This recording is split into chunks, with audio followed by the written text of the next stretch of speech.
Hello friends, now to solve this expression, we use the BODMAS rule which dictates the order of operation. First we solve brackets, small brackets, curly bracket, then square bracket O. O stands for O, we convert into multiplication, square roots, cube roots and exponents.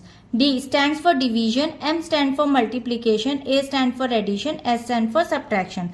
According to BODMAS sequence, we'll break it down this expression by the step-by-step solution. Now this step 1 division, we perform all the division operations from the left to right. Now you can see here 12 divided by 12 is equal to 1, and again there is a 12 divided by 12 equals to 1. Now equation becomes 12 minus 12 minus 1 plus 12 multiplied by 1. According to this step, by using the BODMAS, division must be addressed before multiplication, addition and subtraction. Now step 2, multiplication. We next calculate the product. 12 multiplied by 1 equals to 12, and the equation becomes 12 minus 1 plus 12.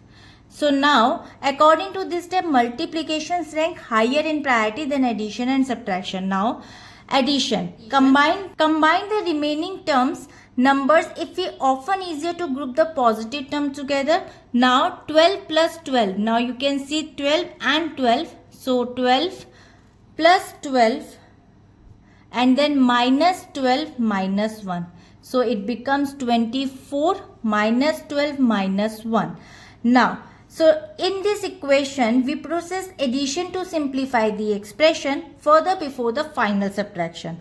Now perform the final subtraction from left to right. So 24 minus 12 equals to 12 and 12 minus 1 equals to 11. So now subtraction is the final step in BODMAS hierarchy. The expression is 11. The final conclusions is by strictly following the BODMAS rule, we ensure that the mathematical operations are performed in the correct sequence, avoiding the common error of simplify calculating from left to right regardless of the operators. So I hope it is clear. We'll meet in the next video. Bye bye.